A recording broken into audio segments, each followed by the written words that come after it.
அருட்பெரும் ஜோதி அருட்பெரும் ஜோதி தனிப்பெரும் கருணை அருட்பெரும் ஜோதி எல்லாம் செயல்கூடும் என் ஆணை அம்பலத்தே எல்லாம் வல்லான் தனையே ஏத்து. ஓம் ஸ்ரீ ராமலிங்காபயம். ஓம் ஸ்ரீ ராமலிங்காபயம். ஓம் ஸ்ரீ ராமலிங்காபயம். எல்லோருக்கும் வணக்கம். இது எனது யூடியூப் சேனலான எல்லாம் செயல்கூடும் வள்ளலார். நான் வள்ளலார் முத்து பேசுகிறேன். இன்றைய பதிவில் நாம் அவா அறுத்தல் என்ற தலைப்பின் கீழ் வரும் இரண்டாவது பாடலுக்கான விளக்கத்தை பார்க்க இருக்கின்றோம். முதலில் நான் பாடல் வரிகளை படிக்கிறேன், பின்பு விளக்கத்தை பார்ப்போம்.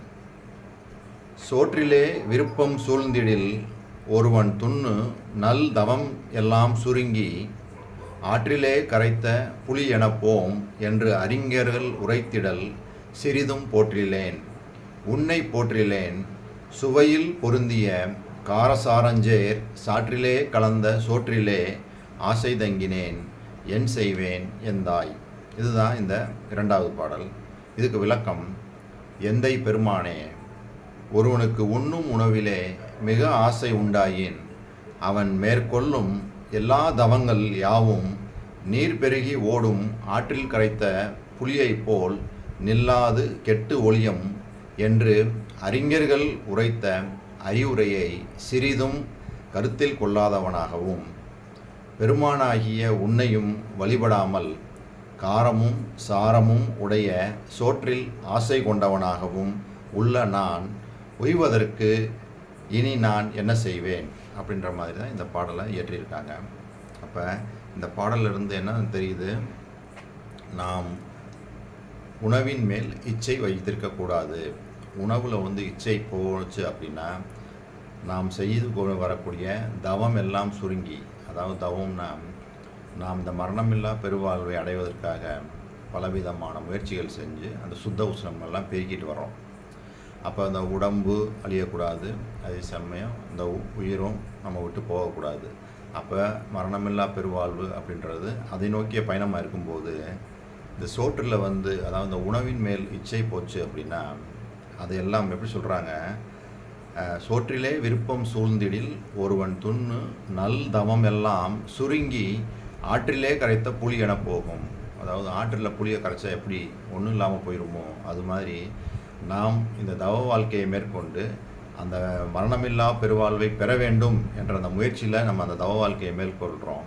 அது எல்லாம் வீணாக போயிடும் அப்படின்றாங்க. இதை அறிஞர்கள் எல்லாம் சொல்லியிருக்கிறாங்க. அதை நான் உணராமல் இருக்கின்றேன். அதே மாதிரி உன்னை போற்றாமலும் இருக்கின்றேன். சுவையில் பொருந்திய காரசாரம் சேர் சாற்றிலே கலந்த சோற்றிலே ஆசை தங்கினேன். நல்ல காரசாரமாக உணவு இருந்தால் அது மேலே தான் இச்சை போகுது. அதை உண்டு அப்படியே வீணாகத்தான் பொழுதாக போக்கிக்கிட்டு இருக்கேன். உன்னை போற்றவில்லை. உன்னை அதான் வள்ளல் பெருமான் சொல்லுவாங்கள்ல. எப்படி சொல்கிறாங்க வள்ளல் பெருமான்? அதாவது கடவுளை காண விரும்பினால், அதாவது கடவுளை காண உண்மையாய் விரும்பினால் அழுத கண்ணீர் மாறுமா, ஆகாரத்தில் இச்சை செல்லுமா அப்படின்னு உரைநடை பகுதியில் தெளிவாக கேட்குறாங்க. அப்போ இதுலேருந்து என்ன தெரியுது? ஆகாரத்தில் இச்சை செல்லக்கூடாது. ஆகாரத்தில் இச்சை சென்றால் நாம் கடவுளை உண்மையாக காண முடியாது அப்படின்னு தெளிவாகுது. இதுக்கு அவர் ரெஃபரன்ஸ் எங்கேருந்து எடுத்துட்டாங்க அப்படின்னா மாணிக்கவாசக பெருமான். மாணிக்கவாசக பெருமான் எப்படி சொல்கிறாங்க அப்படின்னா, அருமையாக பாருங்கள், 2 பாடல் திருவாசகத்தில் சாம்பிள். ஒரு பாட்டில் எப்படி சொல்கிறாங்க? காலை மலமோடு கடும் பகல் பசி நிசிவேலை நித்திரை யாத்திரை பிழைத்தும் அப்படின்னு ஒரு திருவாசக பாடல். இதுக்கு பொருள் என்னன்னு பார்த்தோம்னா, மனிதனுக்கு காலையில் மலம் கழிப்பது, பகலில் உணவுக்கான பசி, இரவில் தூக்கம், அலைச்சல் என உடலியல் சார்ந்த உணர்வுகளும் தேவைகளும் உள்ளன. இவற்றிலிருந்து மீண்டு தன்னை உணரும் ஆன்மீக நிலையை அடைவது கடினம் அப்படின்னு சொல்லி இங்கே சொல்கிறாங்க. அதாவது அவனுக்கு வந்து இந்த உலகாதாய விஷயங்களில் வந்து தான் சுற்றிக்கிட்டு இருக்கான். எப்படி இருக்கான்? காலையில் எழுந்திரிச்சு மலம் கழிக்கிறது, உணவு உண்பது, அப்புறம் இரவில் தூக்கம். இதுக்கு இடையில் வந்து இந்த வேலை நிமித்தமாக பிழைத்தும்ன்றாங்க பாருங்கள், யாத்திரை பிழைத்தம், வேலை நிமித்தமாக உழன்று கொண்டிருக்கும் அந்த நிகழ்வு. இது எல்லாமே வந்து அவனுக்கு வந்து தொடர்ச்சியாக இருந்துகிட்டே இருக்குது. இதுதான் இதிலிருந்து மீண்டு தன்னை உணரும் ஆன்மீக நிலையை அடைவது கடினம், அப்படி கடினமாக இருக்குது அப்படின்னு சொல்லி சொன்னவங்க அடுத்து புழைத்த பத்து அப்படின்ற தலைப்பில் திருவாசகத்தில் அருமையான பாடல் சொல்கிறாங்க. அடியேனும் உணவு கொண்டு இங்கு இருந்தது உண்டு, எனினும் உடலை நீத்து உன்னை அடையாத நான் உன்மீது அன்பும் உண்டென்று கூறுவது எனது அறியாமையே அப்படின்னு இந்த பாடலில் சொல்கிறாங்க. இப்போ இதுக்கு விளக்கம் என்னென்னா, இறைவனை அடையாமல் இந்த உடலை வளர்க்கும் உணவை மட்டும் உண்டு காலம் கழிக்கும் அறியாமையை எண்ணி அவர் வந்து என்ன பண்ணுறாங்க, வருந்துறாங்க. அதாவது இந்த இறைவனை அடையணும், அதை அடையாமல் நான் என்ன பண்ணுறேன், இந்த நல்ல உணவுகளை உண்டு வீண் காலம் கழிச்சுக்கிட்டு இருக்கேன். அப்படி இருக்கும்போது உன் மீது எனக்கு அன்பு இருக்குன்னு சொல்கிறது வந்து எனது அறியாமை தான் அப்படின்னு சொல்லி இவரும் இங்கே வந்து தெளிவாக சொல்கிறாங்க. இங்கே இருந்து தான் வள்ளல் பெருமான் எடுத்து சொல்கிறாங்க, கடவுளை உண்மையாக காண விரும்பினால் அழுத கண்ணீர் மாறுமா, ஆகாரத்தில் இச்சை செல்லுமா. ரெண்டும் பாருங்கள் ஒரே மாதிரி தான் இருக்கும். அப்போ இந்த ஞானிகள்லாம் சொல்ல வர விஷயம் என்னன்னு பார்த்தோம்னா, ஆகாரத்தில் நம்மளுக்கு இச்சை செல்லக்கூடாது. ஆகாரத்தில் இச்சை சென்றால் நாம் இந்த கடவுளை காண முடியாது, கடவுளை அறிய முடியாது அப்படின்றதான் தெளிவாகுது. திருவள்ளுவர் திருக்குறளில் எப்படி சொல்லியிருக்காருன்னு பார்ப்போம். திருவள்ளுவர் வந்து அவரும் அருமையாக சொல்கிறாங்க, உணவை பற்றி மிக அருமையாக சொல்கிறாங்க. பாருங்கள், தீ அளவின்றி தெரியான் பெரிதுண்ணின் நோய் அளவின்றி படும். அதாவது பசியின் அளவு தெரியாமல் அதிகமாக உண்டால் பலவிதமான நோய்களினால் அவதிப்பட நேரிடும் அப்படின்னு இந்த குறள் சொல்லுது. அப்புறம் இன்னொரு குறளில் என்ன சொல்கிறாங்கன்னா, மிகினும் குறையினும் நோய் செய்யும் நூலோர் வழிமுதலா எண்ணிய 3. இதுக்கு என்ன பொருள்னு பார்த்தோம்னா, உடலின் வலி, பித்தம், ஐயம் என்று சொல்லக்கூடிய கபம் ஆகிய 3 நாடிகளில் உணவின் அளவு அதிகமானாலும் குறைவுபட்டாலும் நோய் உண்டாகும். வாதம், பித்தம், கபம் சொல்கிறாங்கல்ல, அது வந்து அளவாக இருக்கணும், அதில் ஏற்றத்தாழ்வுகள் இருந்தாலும் நோய் உண்டாகும் அப்படின்னு சொல்லி இந்த குறள் சொல்லுது. அப்புறம் அடுத்த குறளில் பசித்து உண்ணுதல், அதுக்கு சொல்கிறாங்க, மருந்தென வேண்டாவாம் யாக்கைக்கு அருந்தியது அற்றது போற்றி உணின். இதுக்கு என்ன விளக்கம்னு பார்த்தோம்னா, முன்பு உண்ட உணவு செரித்து விட்டது என்பதை நன்கு அறிந்து அதன் பிறகு பசி அறிந்து உண்டால் உடலுக்கு எந்த மருந்தும் தேவையில்லை அப்படின்னு இந்த குறள் சொல்லுது. அப்புறம் அடுத்து வந்து உணவோட அளவு அறிந்து உண்ணணுன்றதுக்கு இந்த குறள் என்ன சொல்லுதுன்னா, அற்றால் அளவறிந்து உண்க அகுதுடம்பு பெற்றான் நெடிது உய்க்குமாறு. இதுக்கு விளக்கம், உண்ட உணவு செரித்ததை அறிந்து அதற்கு தகுந்த அளவில் மட்டுமே சாப்பிட வேண்டும். அதுவே உடலை பெற்ற மனிதன் நீண்ட காலம் ஆரோக்கியமாக வாழ்வதற்கு வழிவகை செய்யும் அப்படின்னு தெளிவாக இந்த பாடல் சொல்லுது. இன்னொன்று முத்தாய்ப்பா இந்த குறள் பாருங்கள், உணவு உண்பதற்கான அடிப்படை விதி என்ன அப்படின்றத சொல்லுது.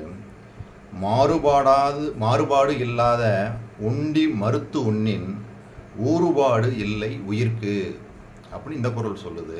இதுக்கு விளக்கம் என்னன்னு பார்த்தோம்னா, உடலுக்கு ஒவ்வாத உணவுகளை தவிர்த்து அளவோடு உண்பவனுக்கு உடலுக்கு எந்த துன்பமும் வாராது. இந்த குறளும் தெளிவாக சொல்லுது. அப்போ திருக்குறளில் திருவள்ளுவரும் உணவை பற்றி மருந்து அப்படின்ற தலைப்பில் அருமையாக எழுதியிருக்காங்க. உணவே மருந்து அப்படின்ற மாதிரி தான் அங்கே எழுதியிருக்காங்க. அப்போ நம்ம வந்து அளவறிந்து உண்ணணும் அப்படின்றாங்க. அதுதான் வந்து நம்மளை வந்து நீண்ட ஆயுளை கொடுக்கும். உணவில் வந்து தெளிவு இருக்கணும், நம்ம வந்து அது மேலே இச்சை போகக்கூடாதுன்னு அங்கே சொல்கிறாங்க. அந்த உணவையே வந்து அளவோட பசித்து உண்ணணும் அப்படின்றாங்க. அது என்ன, அதாவது கடைசி வயதில் சொல்கிறாங்க பாருங்கள், உடலுக்கு ஒவ்வாத உணவுகளை தவிர்த்து, நம்மளுக்கு எந்தெந்த உணவுகள்லாம் நம்மளுக்கு சேராதோ அதையெல்லாம் தவிர்த்து அளவோடு உண்பவனுக்கு உடலுக்கு எந்த துன்பமும் வராது அப்படின்றாங்க. அப்போ வள்ளல் திருவள்ளுவரும் உடலை வந்து நீண்ட ஆயுளோடு வாழ்வதற்கு தான் இந்த உணவை வந்து அந்த கட்டுப்பாடோட என்ன சாப்பிட்றோம், அளவு அறிந்து உண்ணணும், பசி அறிந்து உண்ணணும், ஒவ்வாத உணவுகளை தவிர்த்து உண்ணணும் அப்படின்னு சொல்லி நிறைய குறளில் சொல்லிட்டு வராங்க. ஏற்கனவே வந்து நம்ம மாணிக்கவாசக பெருமான் சொன்னதையும் பார்த்தோம். அந்த இறைவன் நான் வந்து நல்லா உணவு சாப்பிட்டு இந்த உலகத்தில் வந்து வாழ்ந்துக்கிட்டு இருக்கேன், அப்படி இருக்கும்போது உண்மையில நான் அன்போடு இருக்கேன்னு சொல்கிறதெல்லாம் அறியாமை அப்படின்னு சொல்லி சொல்கிறாங்க. வள்ளல் பெருமானும் அதே தான் சொல்கிறாங்க. கடவுளை உண்மையாக காண விரும்பினால் ஆகாரத்தில் இச்சை செல்லுமா அப்படின்னு சொல்லி கேட்குறாங்க.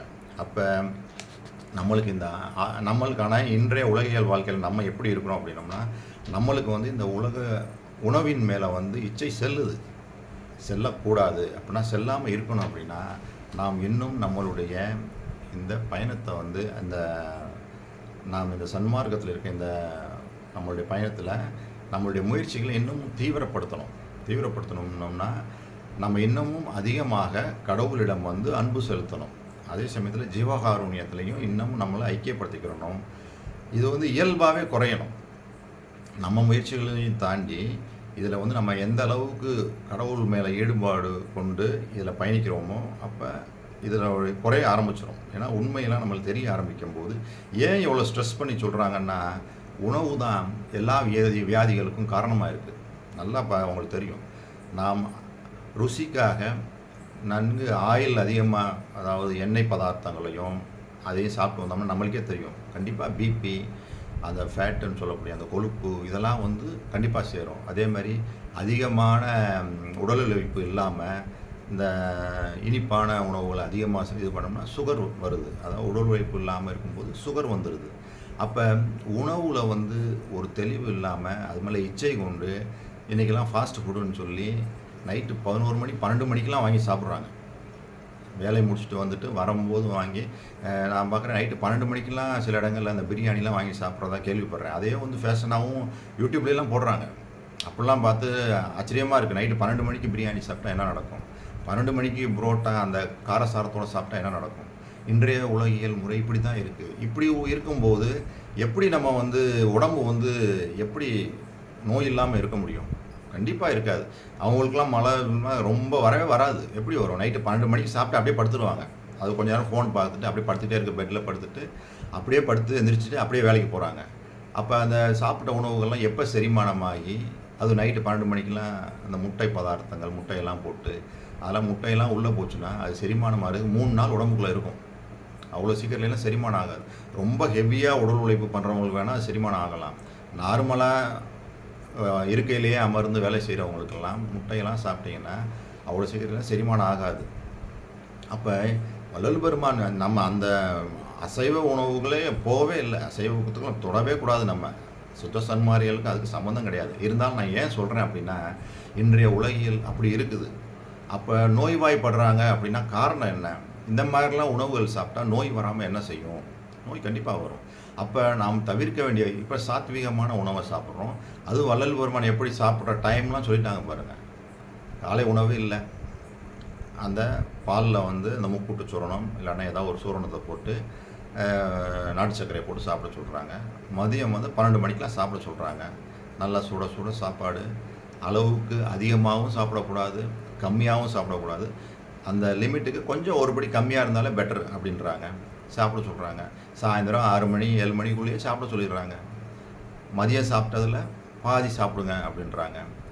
ரொம்ப லிமிட்டடான உணவுகளை தான் இது பண்ணுறாங்க, பரிந்துரைக்கிறாங்க. காய்கறிகள்லேயும் அளவான காய்கறிகள்னு சொல்கிறாங்க. பூமிக்கு அடியில் விளையக்கூடிய காய்கறிகள் எதுவுமே அவர் சொல்லலை.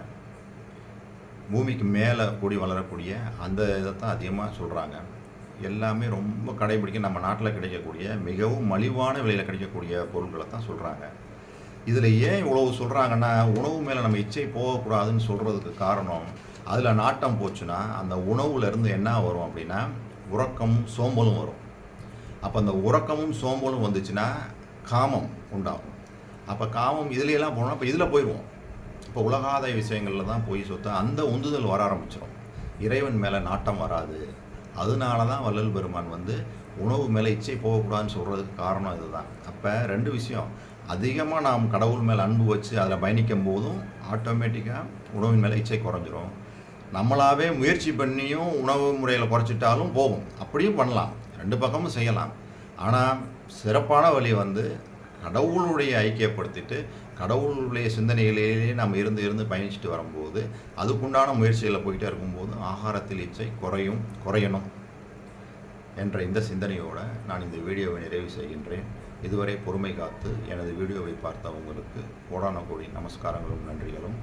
மீண்டும் நாளைய பதிவில் நாம் 3வது பாடலுக்கான விளக்கத்தை பார்ப்போம். அருட்பெரும் ஜோதி அருட்பெரும் ஜோதி தனிப்பெரும் கருணை அருட்பெரும் ஜோதி.